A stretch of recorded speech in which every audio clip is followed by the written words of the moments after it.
You're still watching live on CGTN World Insight. I'm Tian Wei. Let's now turn to the latest on the China-Russia joint patrol, which was carried out on Tuesday. The military exercise aimed at strengthening coordination later sparked a confrontation in the sky, as some say. South Korea said it fired 360 warning shots at a Russian military jet after it allegedly violated the airspace claimed by Seoul and Tokyo. South Korean authorities said the two Russian bombers, accompanied by two Chinese military planes, trespassed the disputed Korea Air Defense Identification Zone. Russia, for its part, denied airspace violations, saying the flights were over neutral waters. China responded also on Wednesday that an air defense identification zone, different from territorial airspace, is not defined by international law, and the joint exercise was not aimed at any third parties. A lot of things going on over there. So here, I am not very clear on the situation you just mentioned, but you used the word invade. China and South Korea are friendly neighbors, so the word invade should be used with caution.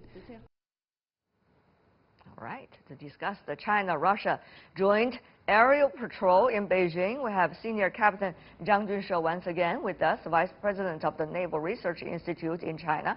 And also in Moscow, we have Professor Alexander Lukin, the Director of East Asian and SAO Studies from the Moscow State Institute of International Relations. Gentlemen, welcome to our program. Let's have Professor Lukin to help us understand the latest situation from the Russian perspective and violation of the other's territory or not.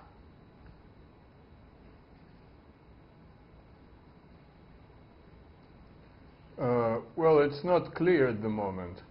The South Koreans claim that Russia, one of the Russian planes, a reconnaissance plane, violated their airspace twice.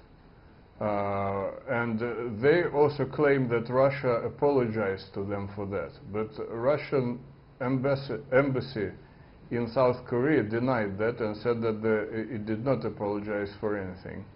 So the situation is actually not clear. There are two things that we can that are not clear. Do they mean really violation of the airspace, which is one thing, or it was a violation of air defense identification zone, so-called by South Korea, because Russia does not recognize any air defense identification zones, because Russia says that it's not the establishment of such zones as such goes against the international law. All right, very interesting. From that point of view, we don't know yet what really happened. But if Russia really violated, the Russian plane really violated the airspace, which should not go beyond the territorial sea according to international law. I see. Then it probably should apologize for that. Such things happens unintentionally sometimes. We'll see how. But Russia claims that it didn't. Yeah, let's see how the Russian side will continue to investigate into the realities that happened then. And from China's perspective, air defense identification zone. Senior Captain Zhang, help us to understand whether China recognizes that, and also, if it does, what does it mean? Well, I think we should distinguish territorial airspace from with ADIZ, the Air Defense Identification Zone. We know that by international law, ADIZ is not one country's territorial airspace. This first, and actually, in China's airspace, ADIZ in the East China Sea, many countries' airplanes are flying through the Chinese ADIZ. Is the Chinese side protesting against that? No, we don't think you haven't seen any protest from the Chinese side. I see. But so as the other countries' airplanes did not or do not enter China's territorial airspace. So, and the second point I want to make is that there are overlapping areas among China, South Korea, and Japan in East China Sea over the ADIZ. In other words, what South Korea, Japan, and China claim as their own identification zones, there are overlaps among them. Yes. And therefore, is it making things more complicated? Why? There are some areas that are the overlapping areas for these three countries for ADIZ. And for instance, the Japan established its ADIZ many years before China, but the outer limit of its ADIZ is only about 120 kilometers from Chinese Shanghai. So most of the airspace over the East China Sea has been covered by the Japanese ADIZ. So can China and other countries fly through this area? It's international airspace. So the ADIZ is not a territorial airspace. So it's very interesting. Any country can claim air identification zone of their own by whatever standards they use. In other words, they could claim a territory that's very close to the other's own territory already. Well, I think the ADIZ system first was established by the United States in the Cold War area in East China Sea, in the Sea of Japan, and then later the Japanese heritage this ADIZ, and also South Korea established their ADIZ far before China. China established its own ADIZ in 2013. We know that after the United States, Japan, and South Korea. Okay. Now there are about 20 or 30 countries that have established their own ADIZ.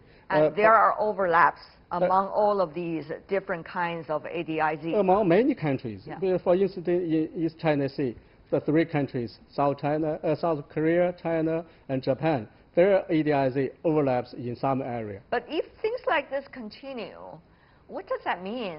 Are we going to have a future debates and disputes every time when one country's plane fly over the ADIZ claimed by the other country? Well, I think the real function of the ADIZ is to provide warning for this country. For instance, other countries' airplane flies into your ADIZ, then you can monitor these airplanes with your radar, electronic equipment, or you can send your airplanes up in the air to watch. If the other country's airplane is closing or approaching your territorial airspace, you can send warnings to them, and you can intercept them if they keep closing in. So, but if they are far away from your territorial airspace, you should not threaten the other country's airplane. I see. So these are the rules that are accepted by everybody. Yes, internationally. I think so. All right. So let's just put this specific case aside because we're still waiting for more information to come out as to whether or not territorial airspace had been violated at all out of lack of caution or not. So let's put aside that, but focus on the cooperation militarily, Professor Looking, between Russia and China. Many wonder, is this a cooperation against the U.S. military alliance in the Asia-Pacific region, particularly in Northeast Asia, namely the U.S., Japan, and South Korea?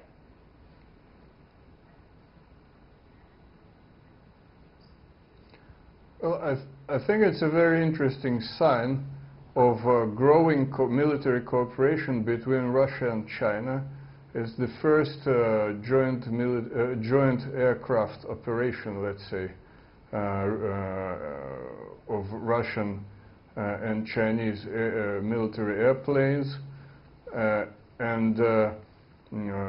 Russia and China already cooperate in the naval sphere. The two navies are cooperating, and Two armies are cooperating, and now also the combat airplanes. But I don't think it's directed immediately against anybody, but of course it's a sign of an interesting trend in contemporary international relations, and we see that Russian-Chinese cooperation is growing in all spheres, including the military sphere, and actually the Western and especially US policy stimulating this process by putting pressure on both countries, applying sanctions against both countries, and they're kind of stimulating the process of Russia and China coming together. I see. So I don't think you can say that it's directed against the United States, because there is no war. But it is kind of a sign to the United States that, and its allies, that if you continue this kind of policy, we are going to be even more closer than before militarily. Interesting. Senior Captain Zhang, is that what also China intends to do? I agree with our Russian counterpart, our Russian friends, that this joint air patrol between the Chinese and Russian militaries is a pre-planned operation. It's not aimed at any third country, third party.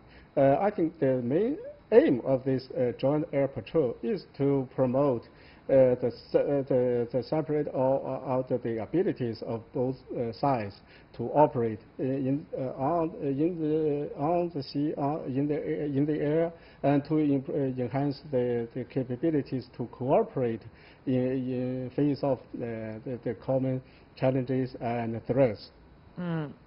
What will be the nature of military cooperation between China and Russia for the future? As we have seen, the two countries have been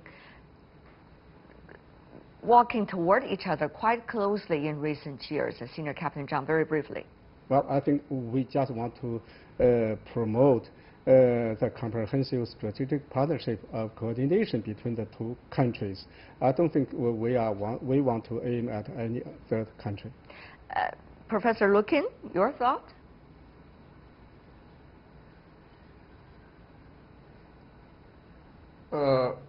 Well, that's true. Absolutely correct. It's not aimed at any third country, but it also wants to show, both countries I think want to show that they're very close together and that the military cooperation is growing. So in case any third country wants to do anything about it, it should be cautious, I would say. Also, by the way, I think that by this maneuver, specific, both Russia and China wanted to say that they do not actually recognize neither South Korean nor Japanese this air defense identification zones, because they overlap, and they also overlap with the Chinese zone. Okay. So this was probably also a sign. Senior Captain Zhang, final word. By the way, not only the air defense identification zone overlap, but their airspace is also airspace also overlap. Senior so Captain you don't Zhang. really know whom you should apologize to, either North Korea or Japan. Okay, Senior Captain Zhang. Well, very briefly, we have 30 seconds left. I want to say the relationship between China and Russia is partnership, is not allies. We are not moving toward the direction of allies. We don't advocate military alliances in this region. Thank you so much, Senior Captain Zhang Junshe and Professor Alexander Lukin. Really appreciate it. That is all the time we have for today. If you'd like to see more, try to find us World Insight CGTN into your search engine, or check out our YouTube channel. Follow us on Twitter, Facebook, and Sina Weibo. From me, Tian Wei, and everyone on the World Insight team, thanks for watching, and tune in again next time for more insights across China and around the world. Bye for now. Thank you, sir.